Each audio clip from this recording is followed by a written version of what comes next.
The Nerdcast Empire is on the air after a one-week hiatus. Anime Thursdays is back on the Nerdcast Empire. I am Matt in the studio. Great to have you along with us on this Thursday evening after a trip to Columbus last weekend for Matsuricon.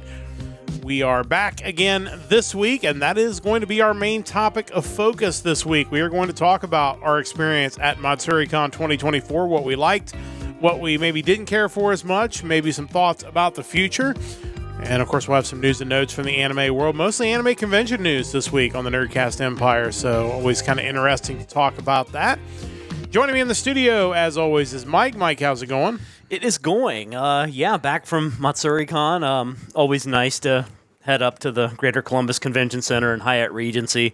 If you ever have a reason to head up there for any type of weekend conference or convention, I highly encourage it. It's just a great place. Yeah, really enjoy the time up there. It's great being back, and kind of missed out on it after Ohayocon disappeared, but did it though?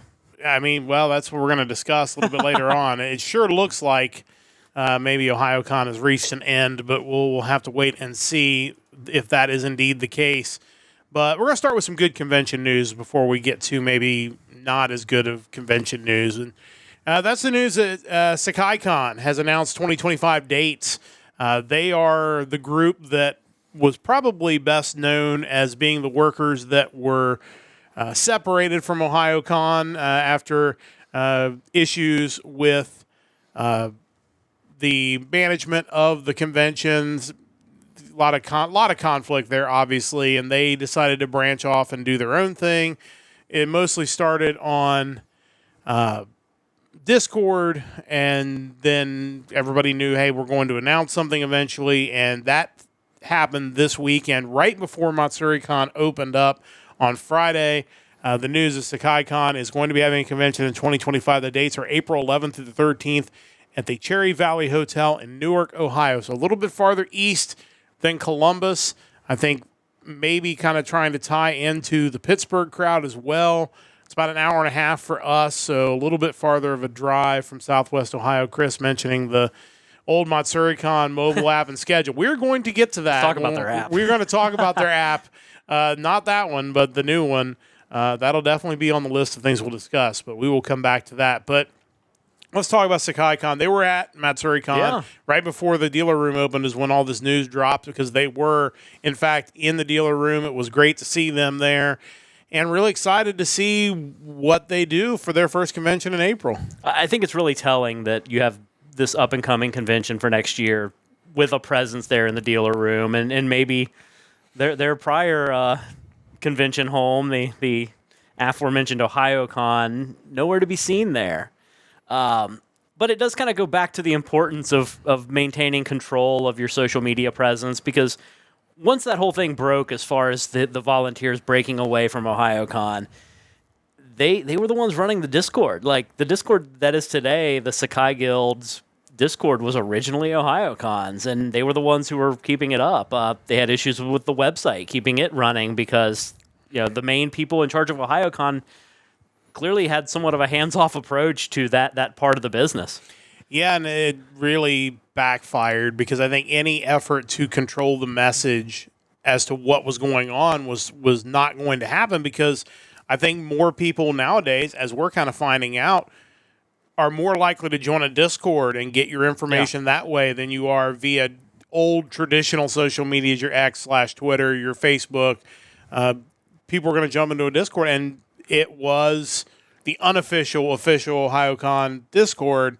So that's where a lot of people went when they wanted announcements or information. So when things went south, that's where everybody went, because they were going to get their news from there. And well, it's telling when there's one group who you can just jump onto a Discord and ask them questions live and talk to them and engage with them. Meanwhile, the leadership at Ohayocon shut down everything. They turned off comments on all of their posts. They issued what felt like a fairly scathing announcement toward the former volunteers. Like, it just clearly there wasn't like a PR guy amongst the people left at Ohayocon, because the way they had handled that, it was, for someone like me who had no horse in the race, it was impossible to not kind of lean one way just based on the messaging. Yeah, and it's certainly a shame. And we'll talk more about Ohayocon and kind of the situation they're in a moment. But if you're interested, Sekaicon has information on their website where you can basically register.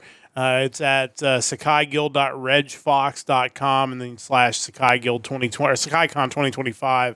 $50 for the supporting membership, $20 for a Chibi membership, which is people aged 10 to 12. I would assume anybody 10 and under would be admitted for free. Yeah, and that's 9 and younger are admitted.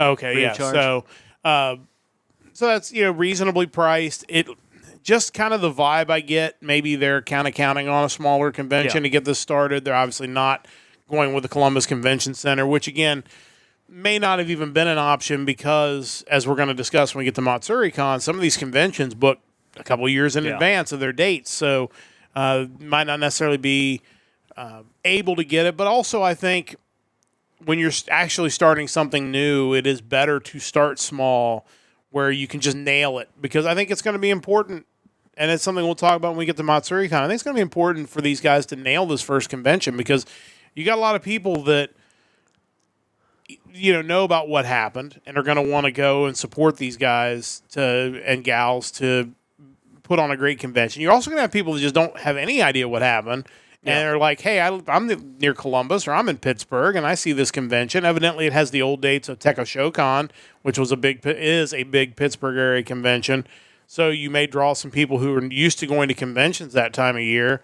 So you really need to have this first one, even if it's small, go really, really well. And you kind of need to show everybody what your idea of an anime convention is, because that's one of those things. Like, we may try to go to the first one, but if it's not something that is a lot of fun for us, we may not go to the second one. So it'll be interesting to see what the schedule ends up looking like. Yeah, I think having an identity for your convention is certainly important, and that'll kind of be brought up during the Matsuricon discussion. I think what's interesting is, obviously their first little mini event was in Dayton at the Mall of Fairfield Commons. I wonder if that isn't kind of foretelling what the future may bring as far as having multiple annual events that maybe aren't in downtown Columbus, but you find kind of smaller satellite places that you can bring in people from Columbus, from Cincinnati, from Pittsburgh, surrounding cities into kind of those hub events instead of just running one big one downtown. Yeah, it'll be interesting to see. I'm curious to see what the next year. Obviously, this first event, we'll see how it goes. We'll see what the attendance looks like and kind of how it shakes out. But yeah, the smaller convention won't be what makes or breaks them. It's going to be, will the guests there feel like this is the answer to the Ohayocon problem? When I'm there, do I feel like my interests are being taken care of? Am I being heard as far as what I want to see panel wise? And at that smaller size, does it run smoothly? Yeah, that's a big thing, is before you ever expand to something bigger, you got to be able to do the small thing really well. So it'll be interesting to see. Certainly wish them the best.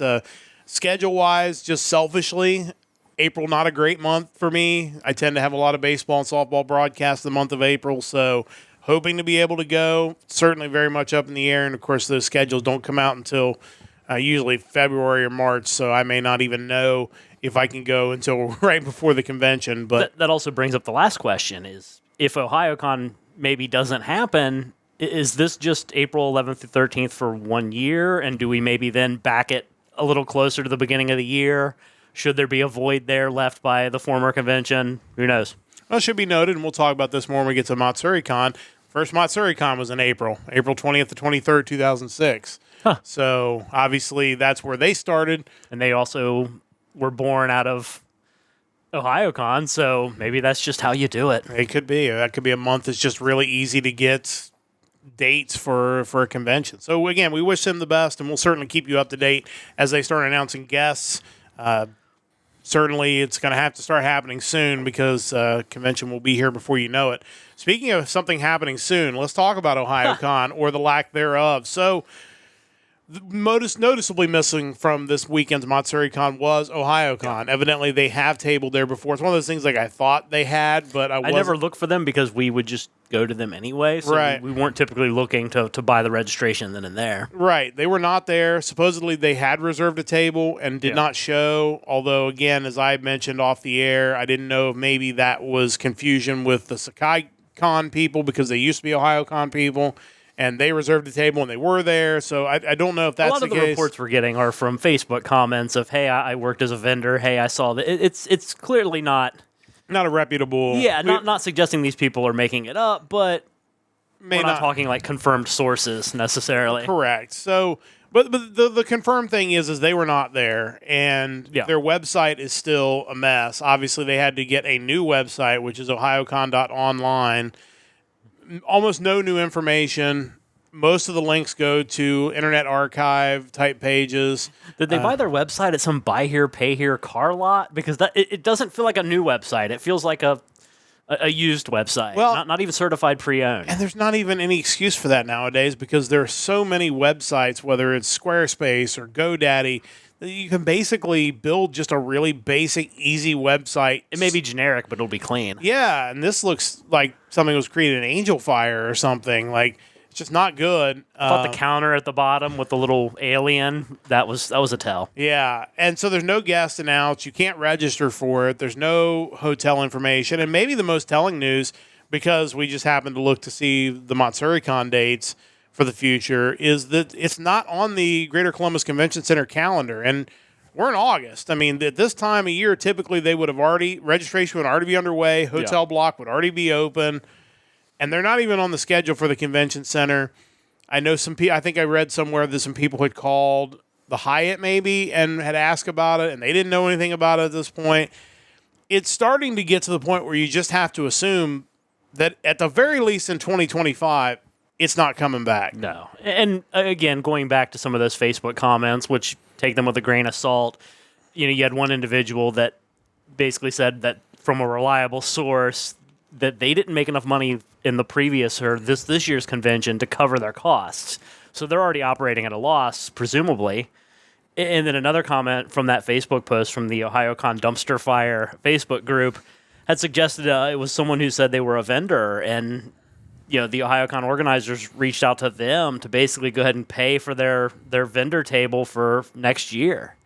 So it seems like they're just trying to scrounge up money, if that's true, to potentially cover 2024's convention. So it's if any of that's true, that's not a good situation. Well, and you have to assume if that is true, and if they are still planning on having a convention in 2025, you can only piece the things together and kind of assume that if it does happen, it's not going to be in Columbus. It's not going to be at the convention center. It's going to be behind the burned out Shoney's. It's going to be behind the burned out Shoney's. It's going to be at a very small venue. Probably, I feel like there was a lot of news about them potentially moving toward the Cincinnati area, that there were some people. There was speculation about that early on. Yeah, so I don't know if we will see potentially the convention relocate to a different spot, a smaller area, maybe Sharonville or something like that, a small convention center. The Roberts Center up in Wilmington would be an option.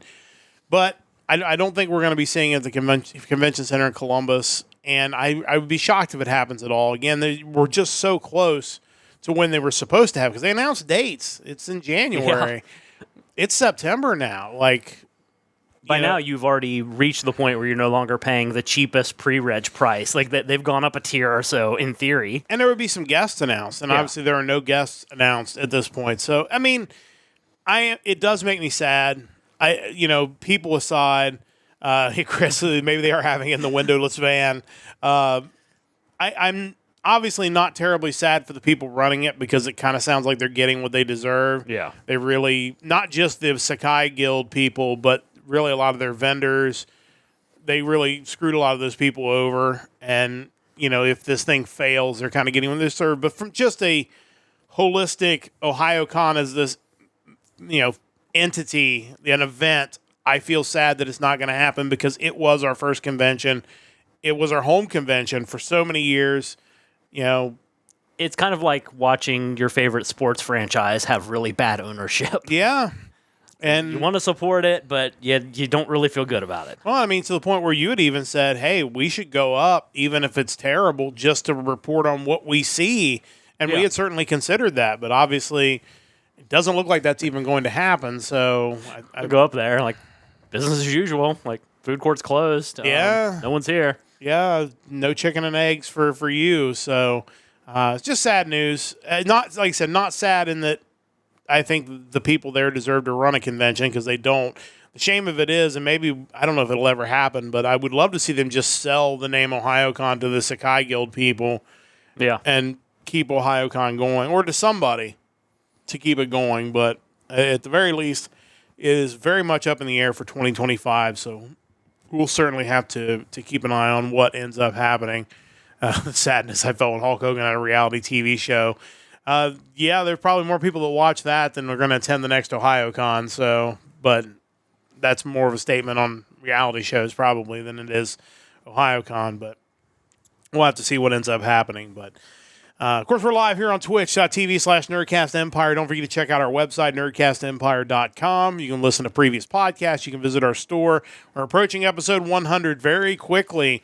Probably sometime in October, we will hit the big century mark. And we're grateful for everybody who has checked us out, who has liked our posts, shared our posts. We've been hearing from a lot of the bands that we've spotlighted. We really appreciate that. Yeah. We had another one this week, and certainly, the thing, as we've always said, all we ask is if you can follow us. It helps us out on Twitch. If you can share our posts, we really appreciate that as well. All that stuff helps us out, allows us to continue to do this into year number 2 now of the Nerdcast Empire. Coming up Sunday, another episode of Music Weekly, assuming I still have a voice on Sunday after 6 volleyball broadcasts and a high school football show over the next 72 hours. We will be here one way or the other, even if I'm just whispering, talking about the music of August the 23rd, I believe. So Mike says there's a really good list. I've not had a chance to check it out. It's stacked. It should be, because last week was a little thin, but it sounds like we are ready for a big week. So you're going to want to tune in 7 o'clock Eastern time on Sunday for another episode of Music Weekly. Let's talk Matsuricon. That's why we were on hiatus last week. We were en route. Well, first off, we had a tennis match that went till about 9 o'clock on Thursday, and then we drove up to Columbus for Matsuricon.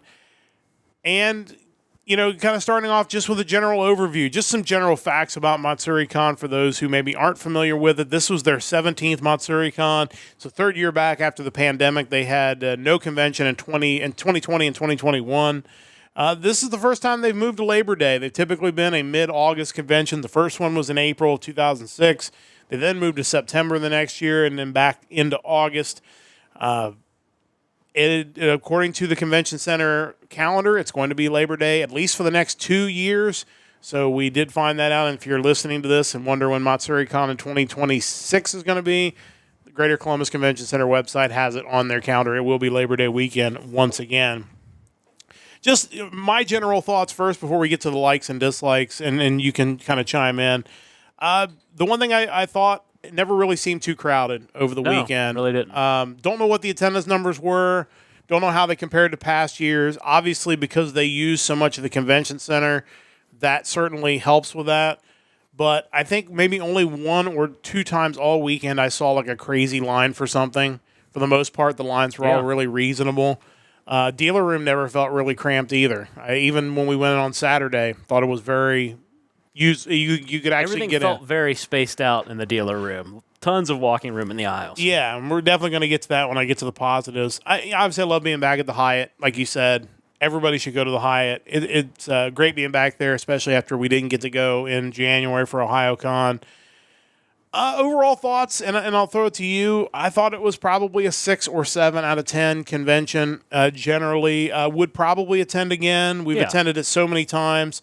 But at the same time, if another Labor Day weekend convention was reasonably, if it either had just dynamite guests or was reasonably close, I would certainly give it a look. I wouldn't just automatically punch my tickets for Matsuricon. But curious on your kind of overview thoughts. Yeah, I feel the same way about it. I think there's a little bit there for me, but maybe not as much as it's probably unfair to compare it to Animazement, but I think you're going to do that.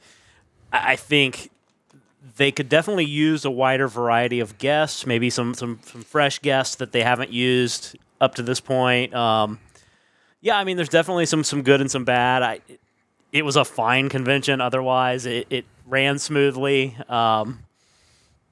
nothing critically wrong with it. Just Yeah. maybe a little light on what I would want to see, I suppose. Yeah, I think if you're looking for a solid weekend anime convention, you cannot go wrong with Matsuricon. If you're a big voice actor fan. Yes. If that's your motivation when going to conventions is to see panels from voice actors, I think you probably would have been pretty pleased with it. Yeah, 100%. And I think that's kind of been their thing over the years. I think Ohayocon used to be very heavy that way. I think maybe that just kind of carried over. Yeah. Because, Ohayocon used to be big-time ADV cast. We'd always show up. This is, This is similar. They're just missing a couple of the Ohayocon elements that I think would take them up to that next. And when I say Ohayocon, I mean at their height, not 2024 Ohayocon. Correct. But yeah, there are certain elements that I think Ohayocon was able to put together that Matsuricon could benefit from. Absolutely. Let's talk about some of the things we liked. I'll go through a couple, and then I'll throw it to you for a couple, and I'll cross off any of the ones that maybe we repeat. You already mentioned this one, but I do want to mention it again. I really like the space in the dealer room. Yeah. I think it's great when Artist Alley's in the dealer room. I think that really helps out the artists. And there was just plenty of room between the Artist Alley and the dealer section, and most importantly, the guests. Yeah, and they were way back in the back, like plenty of room. Yeah, usually they cram them all together, and then when they have autograph sessions or you have a really popular guest, they just cram up into the dealer space, and it becomes really just a mess for everybody. It really felt like there was just plenty of room in there for everything, and it even on Saturday, like I said, and you didn't feel claustrophobic being in there. That room in the convention center is just the ideal dealer room. Like, kind of going down memory lane this past weekend, like going up to the Regency Ballroom and thinking there was the one year where that was the dealer room. Whether it was Matsuricon or Ohayocon, I don't remember, but like that is just not ideal, and it was pretty brutal. But that room that they use in the convention center is perfect. Yeah, it shouldn't be anywhere else, honestly. One more positive for me, then I'll let you chime in with a couple of them. Most of the panels we attended were in rooms that were big enough for the panels. Yeah. I think that was something that I've had issues over the years, mainly with Ohayocon, but sometimes with Matsuricon, when you have this panel that you just know is going to be really, really popular, and you put it in a small room, or you put it in one of the rooms was just like two rooms together instead of just using one of the upstairs ballrooms or the convention center panel rooms. I think when you're using the convention center and you've got those big rooms at your disposal, you really should never have a panel that people can't get in to see. Like I said, there were a couple times there were crazy lines. I don't know if those crowds all got into the panel they were sitting in, so there could be somebody listening to this saying... That wasn't my experience at all. Correct. But generally, the things we went to that were popular... And mind you, we're not going to the, hentai fan fiction panels at midnight on Friday night. Right. Some of those probably do get packed because there's not much else going on. Correct. But yeah, for the general audience type stuff that we enjoy, there wasn't really a problem at all. Yeah, I thought it was very reasonable. I think they did a really good job with that. I'll throw it to you for a couple positives. Yeah, so I thought it was really cool they were able to get Mike Center Nicholas last minute with a couple guest cancellations to come in. Like I'm generally not a fan of multi-use, bringing in the same guests every year, but he's kind of on that list where I'd sit in on a panel of his anytime. The dude is just super fascinating to me. He's so entertaining, and I think he has such an interesting perspective of the industry because obviously he's been an actor, but now he's running his own studio, and a studio that is in demand. They're using him, and obviously just won an Oscar, has been nominated. He talks about quality in dubbing that is sometimes lost in this new era of we have to have it fast, we have to have it now. And he's like, well, do you want it good too? Because that's kind of what we're interested in, is doing it well in addition to doing it fast. And he's high energy. Every panel we saw him in, he just brings the energy. He makes a point to engage the crowd, which I think is nice. Talks with you and not at you. He's always been one of my favorite actors, and every time I see him in a panel, he's just one of my favorite people and guests that they have at these conventions. And I was excited to hear he was coming, and I would absolutely. They could bring him back every year, and I'd never complain. Yeah, it's just amazing you can get someone like that so last minute, like it was. It was pretty much late that week when they announced that he's going to be here now. Yeah, after a couple cancellations, they were able to kind of slot him in. I think it went perfectly. Always a fan of Toshifumi Yoshida. Yeah. I think he's really interesting. Any dude who's been in the business that long and has those kind of stories of the old days coming up until now, working with the Pokemon company. Another guy that just has different stories because of the places that he's engaged with the industry. Yeah, and I think he's in an interesting place now working with the Pokemon company because his job, as he told us in the panels, is basically to get the storyboards from Japan and go through them and say, hey, could you change this thing to this because people are going to have a problem with this? Like, hey, this is a wine glass. Can you change it to a coffee cup? Or, and so he's like, sometimes they do and sometimes they don't. If they don't, they have, we'll have to change it when it comes over here. But he's basically the one that tries to sanitize it. And sometimes it's even sanitizing for the Japanese market. Like, hey, you don't really want to do it this way, or you don't want to say this thing. And when you're dealing with a multi-billion-dollar franchise that is Pokemon, you got to have somebody like that has, understands the Japanese sensibilities, but also understands what's going to make them the most money and appeal to the widest audience. So that whole story talking about how he goes through that process was incredibly fascinating. And it really goes to show you that Pokemon is just a different animal, even from other anime. Like, it is such an institution at this point that any rational person wouldn't mind the changes that they make because you know who it's targeted toward. Yeah. Like, I understand some of the frustrations when you feel like things are too localized and made too Western conforming, but like something like Pokemon, you do what you do. Like, it's going to make millions of dollars. Yeah, and that's the goal, is to try to appeal to the most people. And he mentioned, he basically creates the international version that then gets sent out to everywhere else in the world, and the dub of their version gets put onto it. He was talking about the Indian dub, where there's 4 different languages in India, and they did like 46 episodes in a week or something crazy like that. So, and it's certainly not surprising because you got to assume there's so much of a wider gap between Japanese and all these other languages than there is English in those other languages. You're more likely to find a guy that happens to know English that can do all of those translations. Yeah, and do them quickly, which is what's important. Yeah.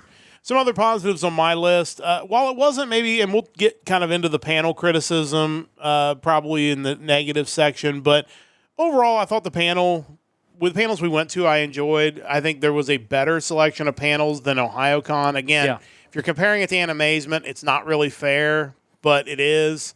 Like, it's not as good as Animazement, but, we'll talk more about that later. I was really impressed with line control and security. Like, they were on point. People got in rooms mostly on time.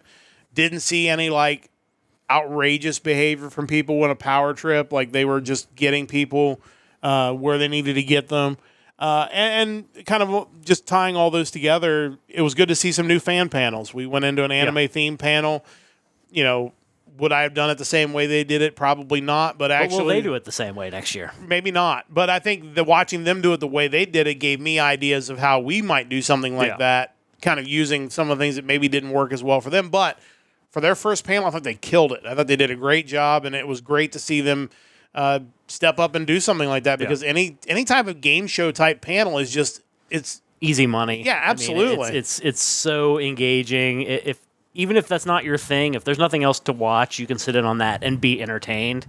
I noted that one as well. Anytime you have these first-time fan panelists willing to put themselves out there and do this, I mean, they could end up being the next group that you go to see. Because to me, that's a lot of my enjoyment are the fan groups that put on really good content. I mean, the Anime Hell people at Ohayocon, Kick Punch Quap, when they were doing all their panels, they really put work into them, and it showed. And to me, those were more entertaining than just watching the same voice actors do their same Q&A every year. Yeah. Nothing against that for the people that enjoy that. But to me, once you've seen it, you've seen it. Yeah. I think there's definitely something to that for sure. So, and that's because one of the things that's on our list to do is to create a series of panels that we can take to conventions and try to be that group for somebody else that they want to come to a convention to see us. So, certainly want to do that. I let you jump in with a few more things off your list. Yeah, I don't know whether I put it necessarily in the good, but it was certainly something different. It was sitting in just on the brief moment that we sat on the Matsuricon Idol panel. Yeah. I think there was a lot of weird downtime in between the performance portion, but it did lead to the interesting Name That Tune mini game that they were playing, which amazed me because to me, there are certain songs you just know. Regardless of age, they're all-time classics. And to see these presumably much younger than me contestants unable to recognize like the real folk blues, like that hit me like, man, am I really just this old, or are they just not really with it? I don't know. Yeah, I really don't know the answer to that because, again, like you said, you would think if you're doing idol music or singing anime songs, you would know the classics, and that wasn't always the case. So that maybe the voice in that's just too low on the register for those idol singers. I don't know. That was certainly an interesting experience for sure. But yeah, I mean those were kind of the main takeaways as far as what I thought was good about it. Couple more things I had. Thought the registration process was really smooth. The line, I know there were some issues, I guess, but our experience, like we got in the line, we got through, we got our badge. It was a little confusing that I could have picked up both badges myself. Didn't really explain that. I think the actual process was fine. I think the problem comes when you start having a bulk of content on Thursdays. Well, I feel like your registration window needs to be open while there's content going on. Or I think you need to farther in advance, because in the past they were very much like, hey, we have some Thursday events, they're late. Yeah. Just give you something to jump in on if you come in and get your badge at like 8 or 9 o'clock at night. And granted, we may or may not have made their window anyway, but if you get there before 10 or 11, probably maybe even 11, you should be able to get your badge on Thursday if you're going to have panels. So that was a problem. I would think that would make your Friday morning easier as registration. Yeah. Because now that's some amount of people that you won't have to process the next day. There was one other thing I forgot to mention, and that was the voice acting competition. Yeah, that was interesting. I don't know really what's going to come of the scholarship that they give for the winner, but I think it's one of those things that, if done right, can be kind of your yearly big deal content. It should be noted, too, because you were mentioning great guests. Tony Oliver is always a great guest. Absolutely. Like, he's another dude that I could just sit in and listen to stories all day long, and it was great to see him. And, yeah, that was an interesting thing. Didn't really need to go. We only saw the first or the second session of that, but really cool. I think that's one of those things that's, if you can get them to come and do that, it's easy content, and it's something that kind of maybe gets somebody a chance to get their foot in the door and maybe starts their career, because in this day and age, you can record from anywhere. So Ohio doesn't necessarily rule you out like it used to. It's brilliant in a way, because we've gone to conventions for years, and there's always that question at every voice actor Q&A, how do I become a voice actor? Like, finally, they've done something to kind of address that. Like, instead of just saying, hey, move where the work is, it's like, hey, we have these courses we want to try to get you set up with. So I don't know what the end result for those aspiring voice actors will be, but this at least gives them something to feel like they're making some sort of positive steps. Yeah, I think so. So that was actually a really good thing. My last thought, positive. The Hyatt was really nice. I thought their updates they made to it were really nice. Chicken and eggs, always. Chicken and eggs is always great, although it was not open the first day. I was kind of disappointed with that. We got breakfast. It was not nearly as good. Sharply at 8:23. Yeah, I'm not a big fan of Fame's. Like, their breakfast was cheap and overpriced. Like, the breakfast itself was cheap, and it was overpriced compared to chicken and eggs. That's my go-to breakfast place. So I was glad we were able to have it the rest of the weekend. Kind of getting into the negatives, this is kind of a good segue, talking about the Hyatt. And again, yes, home of the chicken basket. Even though their chicken basket is very mediocre. I hate to say that, because those people are wonderful people. But they know what they're serving. Yeah. Come on. It's very mediocre chicken, but it doesn't say it's the home of the good chicken basket. It just says it's home of the chicken basket. Taking a panel idea. Making a real chicken basket on your own, so you don't have to visit the home of the chicken basket. But get their breakfast if you go there. Saturday at 11 a.m. They do their breakfast really, really well. But getting it kind of talking about the Hyatt being nice kind of leads me into the more negative side. And again, not all these negatives we're going to mention are specifically Matsuricon negatives. They're just kind of negatives for the weekend. The room is overpriced. Like, it's basically with tax about $200 a night per room. And they're nice, but they're not $200 a night nice. I love the Hyatt, and I will always choose to stay there in Columbus if I have an option. But hotel rooms in general, started maybe a little before the pandemic, but it has continued because I think a lot of those hotels lost a lot of revenue during the pandemic. Prices on all of them have gone up, and it makes it a little harder to travel because you just got to budget in so much more for your stays, especially on the weekends. So I thought it was overpriced. $40 a night for valet parking is a ripoff. Valet parking service is excellent Especially there. when you find out they only drive your vehicle 50 feet one direction and park it outside. Right. I could have done that. Yeah. So that was, maybe a little disappointing there. But because 40 becomes 45 when you tip them, and then each time they get the car, it's another $5. Have you tried tipping them a negative amount to make it cheaper? Maybe, but that's kind of starting off my negative list. I wish the hotel, to me, 120 to 125 is a night is a little more reasonable for what you get. Because again, compared to some of the places we stay, the Hyatt doesn't have free breakfast. So you don't get breakfast. It's in an area that is not convenient. I guess I can jump to that bullet point because it kind of ties it in. I love downtown Columbus. It is one of my favorite places in this entire planet to go. I love spending time up there.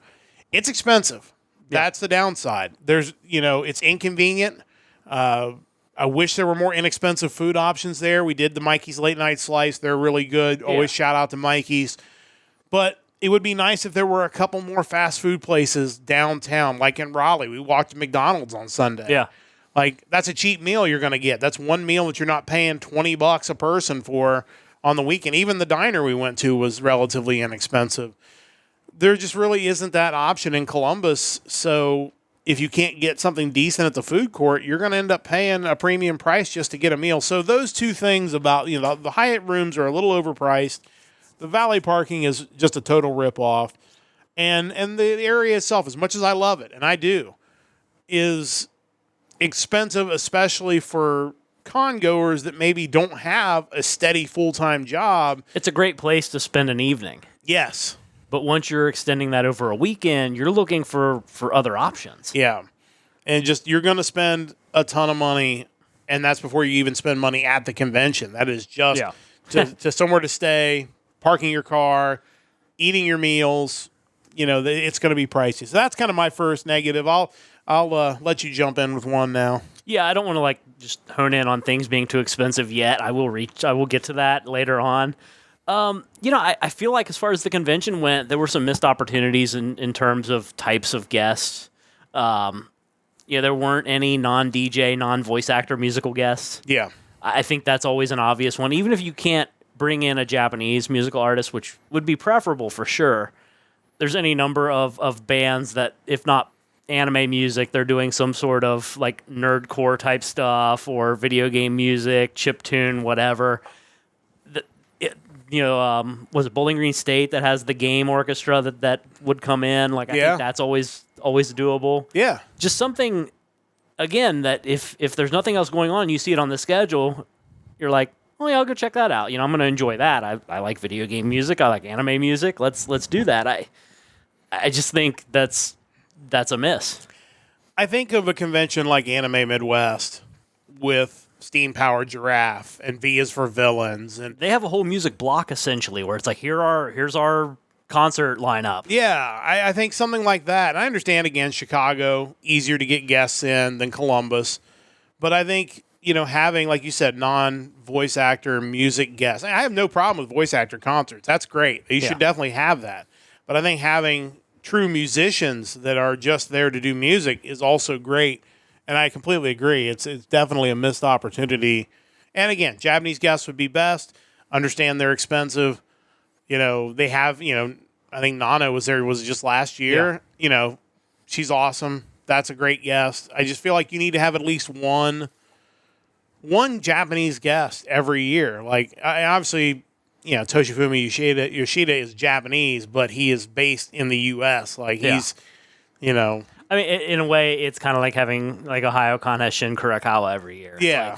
He's Japanese, but he's here all the time. Right. You can kind of take that for granted that he's Japanese because he's just a regular guest. Yeah. Since we're on guests, let's talk about guests. You mentioned, I think there were a lot of repeat guests. Yeah.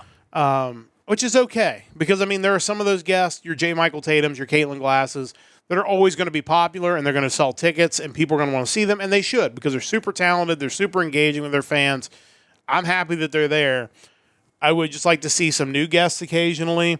And along those same lines, I think the VTuber we went and saw was very good. I think, she had a nice panel.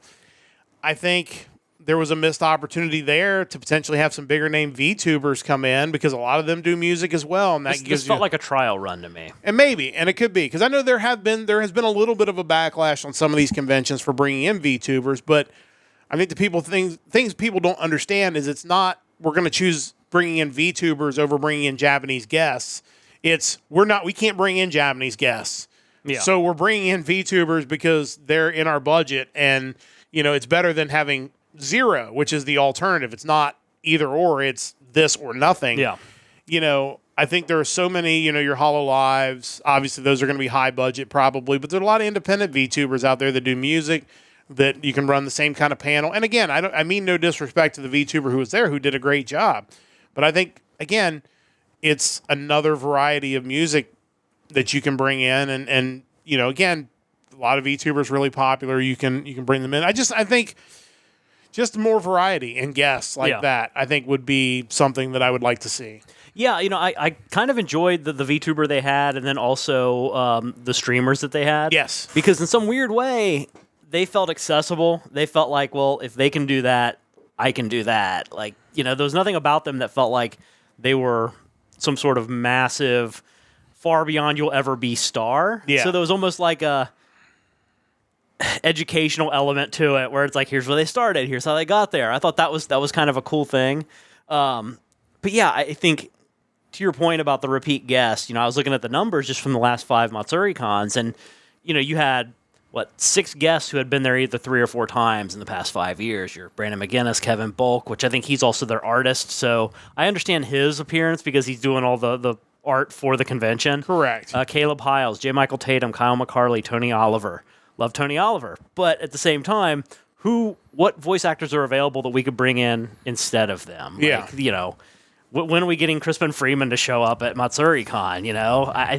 I don't know if that's doable, but I want to know that there's effort put into that. Yeah, I agree with that. So definitely something that I would like to see, maybe a little more variety in their lineup. Because again, that was a pretty legitimate criticism of Ohayocon. It started feeling like they're booking their friends who are voice actors for every convention every year. Yeah. At the expense of giving the congoers new experiences, which I think should kind of take precedence. I would agree. I guess we'll see. And that's why part of the reason I'm interested in Sekaicon. Yeah. Who are their guests that they're going to go to? Like, how many of these guests are also going to show up there? So. How many Ohayocon guests are going to cross the line and go to Sekaicon? You got to wonder, because some of those were undoubtedly friends of the people running Ohayocon, so it'll make for some interesting, dramatic times, I think. Yeah, no question about it. Anything else on your negative list? Yeah, I think it was both a positive and a negative. I think they still kind of need those fan groups that put on good fan-made content. We mentioned the Guess That Anime opening group. That was their first one. You hope big things for them in the future.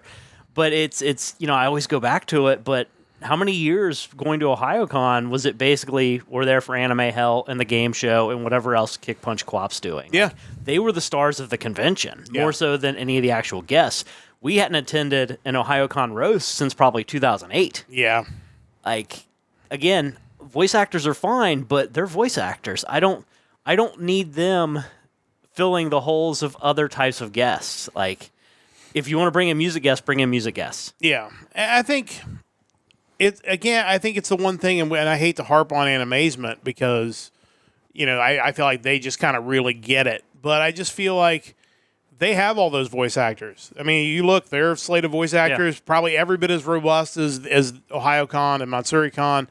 But they also have Japanese guests coming in that are cultural guests. They also have Japanese music guests coming in. They have there's just such a wide variety that no matter what you're going to this convention for, you've got a path. Yeah. You've got stuff that's going on all the time that you'll be interested in. And I just feel like, Matsuricon was better than some of the recent Ohayocons. There was generally something that we were going to go see, but like Saturday night, I think we were done watching panels by like 9 o'clock or 9:30, and Yeah. then that was it. Like, there was no late night panels that weren't like creepy or, whatever. Like, There's a void for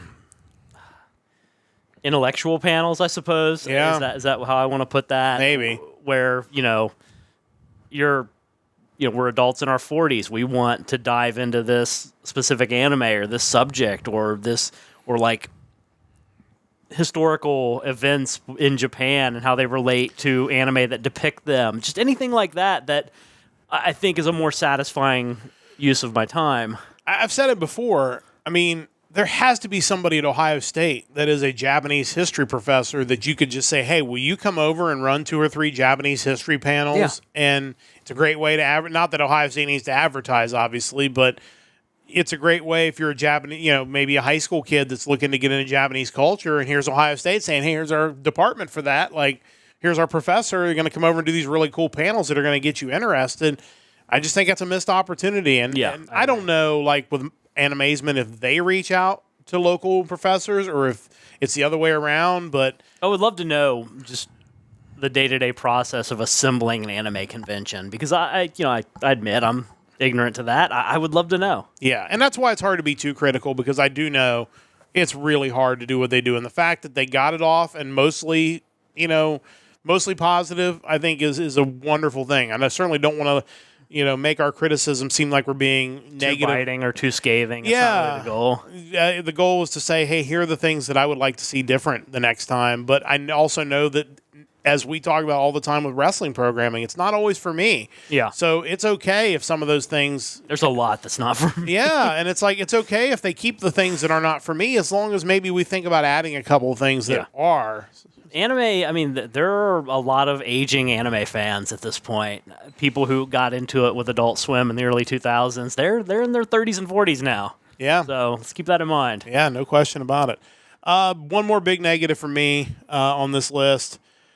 Their app is terrible. Oh, yeah. That may be the biggest, and I understand why they use it. I say this because, it just was not a good experience, but it was also the same app that was running their registration. Yeah. So I understand why they went with this, but it was almost impossible to read on mobile, like when they originally had the schedule. And then when you go through the app, like, you would mark things, and then it would be unmarked when you went back in. And every time you went out of the app, you had to research for Matsuricon and go back in. You couldn't just say, hey, I'm here at Matsuricon. You know I'm here. You know I bought a badge because it's the same system. Why don't you leave this open on Matsuricon for the entire weekend until I leave this area? I know you're tracking where I'm at. You'd pull it back up, and then it would start at Thursday again, despite the fact that it's the middle of the day on Saturday. Yeah. Like just little user experience things that app just did not have.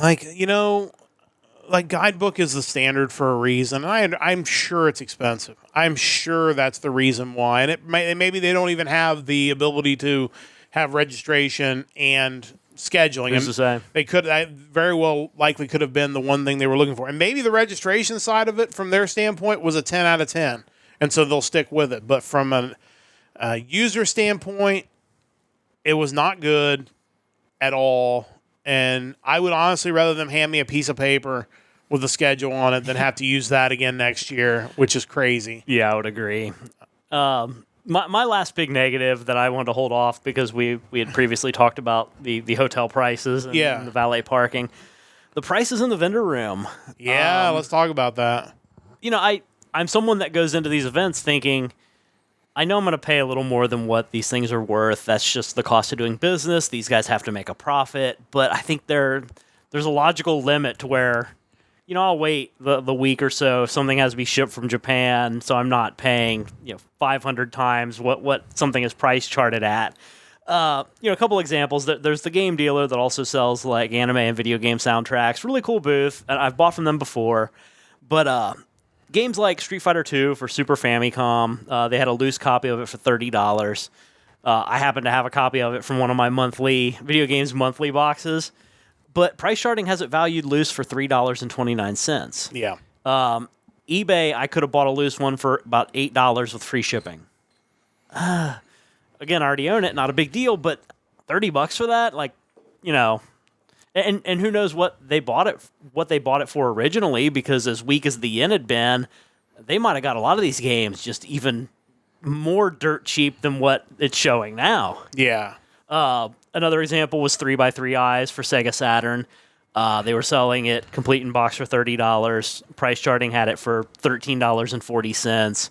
And I found a complete in box copy after shipping for $11.50 on eBay. Wow. Dragon Quest 1 and 2 for Super Famicom. A loose copy for $30. Price charting had it for about $4.50. I found it on eBay that with shipping would be $15. So, saving half there if I went that route. And one of the last ones was Grandia 2 for the Sega Dreamcast, the Japanese version. They had it. It's funny. I was going to commit it to memory. It was either $80 or $90. It was something insane. Price charting had it for $16. I found a copy on eBay for $16. I'm not someone that goes to an anime convention to haggle prices, and I get the feeling the majority of anime fans are the same. They're not the price haggling type. They're the, I don't even want to talk to people. Let me just pay for this and leave. Yeah. So I think maybe we need to come down to earth a little bit on some of these prices. Yeah, I think it becomes a situation where you don't want to assume that somebody is taking advantage of people, but it kind of feels that way because they know that most people in an anime convention are like, oh, this is cool. I didn't expect to see this here. This price seems reasonable. I'm going to buy it. And that kind of sucks when you can go to price charting and see, that it's way, way too expensive. Chris mentioned the subscription box is a better deal, not for the fun stickers and save files still on the cartridges. Yeah, I mean, no doubt. And my Final Fantasy VI that I got in one of my first video game monthly boxes had saves at the end of the game, essentially. Just kind of a cool thing. Yeah, and it kind of makes me feel gross. And I've purchased items from that booth before, I think, as well, and it just makes me not want to do that. And you maybe were going to mention this, but I'll throw it in too. There was also another booth that was selling records, both full-size records and 45s. And again, I just bought Laserdiscs the last convention. So as soon as I saw those, I'm like, man, that's really cool. I should buy that. And the one specifically they had that I probably would have bought was Cowboy Bebop, the soundtrack, on two LPs. One, and they were like weirdly colored. Like one was white, one was brown. And I can't remember what they had the price for. I want to say it was like $80 or $90.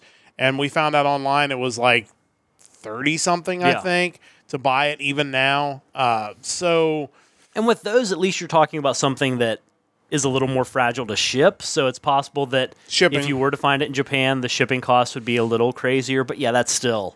Yeah, if they would have been a little close. Because again, I think, and this I'm sure is the point you're going to make, if it's $5 or $10 more expensive for the option to have it right now and to support a vendor, I'm probably going to pay that. And I kind of, the Laserdisc, I'm sure if I would have price charted the Laserdiscs, I probably could have got them from Japan cheaper than what I paid for them. But it was the novelty of having it right then and there that it's like, okay, I will probably knowingly overpay for these just to have them. But when you have something like these video games that are readily available. Yeah. I mean, there are so many videos on YouTube of people going to Book Off or whatever in Japan and finding dirt cheap retro games.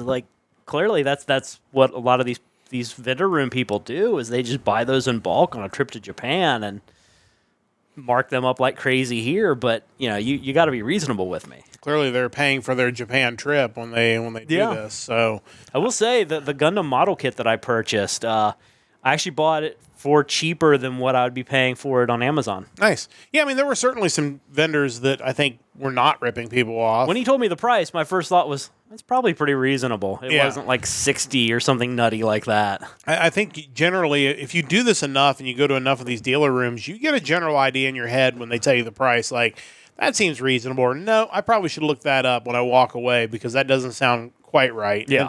And of course, we did the mystery bags again, and I think I ended up with a couple of nice figures out of that, so that was kind of cool. Yeah, I got a Waikatsu from Shangri-La Frontier and some keychain that I don't know what it's from. It was the mystery part of the grab bag, but yeah, that's fine. I'm not worried about those since I'm just paying for random nonsense anyway. I like random nonsense, and so I feel like it came out okay on those, but yeah.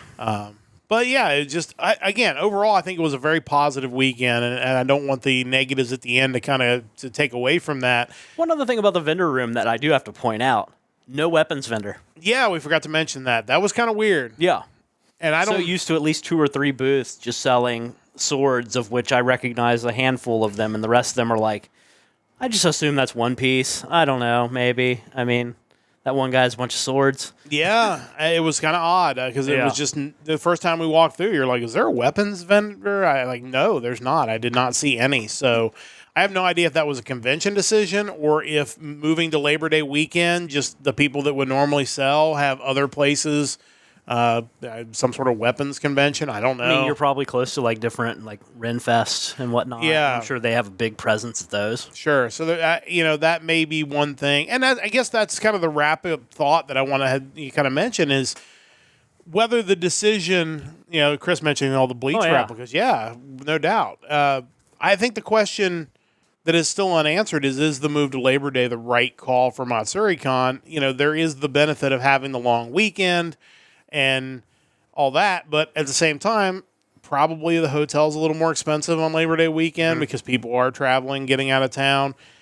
Certainly wasn't a fun drive Friday when I had to drive all the way back to Northern Kentucky for a TV broadcast to come all the way back Friday night.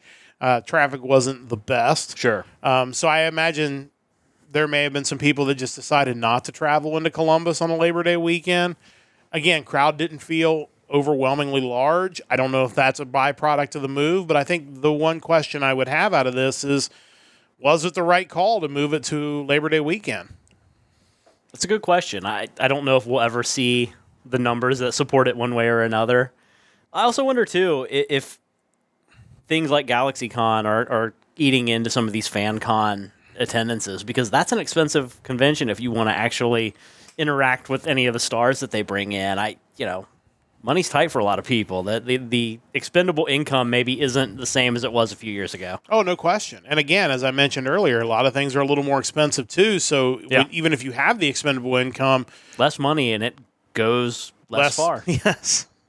Well said. That's exactly what I'm an English major. That's that's what we talk about in the financial industry. They don't always talk good like I do. But overall, positive weekend. It was great to be up there. Congratulations to the Matsuricon people who, again, I think they do a great job. At the very least, it's a solid convention. It is. And, it's not going to be Animazement, but it was not Ohayocon either. So, therefore, we can give it our recommendation. Definitely should check it out. But like I said, is it the best convention we went to this year? No, it is not. Is it the best that you can put on in Columbus? That's the other question. And that's another question I don't know the answer to. I guess maybe we'll find out in 2025 when Sekaicon starts in Newark. I know that's not really Columbus, but it's close enough. So interested to see what their convention looks like compared to Matsuricon. But that was Matsuricon. And again, overall, great weekend. Great to be back home. Great to be back for the Nerdcast Empire. But we have exhausted all of our talk of anime conventions for this week, so it is time to move to the outro of today's episode. Great to have you along with us again on twitch.tv/Nerdcast Empire live every Thursday night. Of course, big thanks to the entire crew, as always. Chris holding down the chat again. Mike here in the studio with me. Big thanks to Stoveleg Media for their continued support of our podcast. Big thanks to all of you for sharing posts, for being here, for buying from our store, whatever it may be. We appreciate all the support. We thank you for being. Yes, absolutely. And coming soon, our Discord. We're going to be opening that up soon, so people will be able to join us for some kind of fun in the Discord. We're still kind of figuring that out, but hopefully soon we'll have that available to everybody. Coming up on Sunday, it's another episode of Music Weekly, music of August the 23rd, 7 o'clock Eastern Time. Join us here live on Twitch.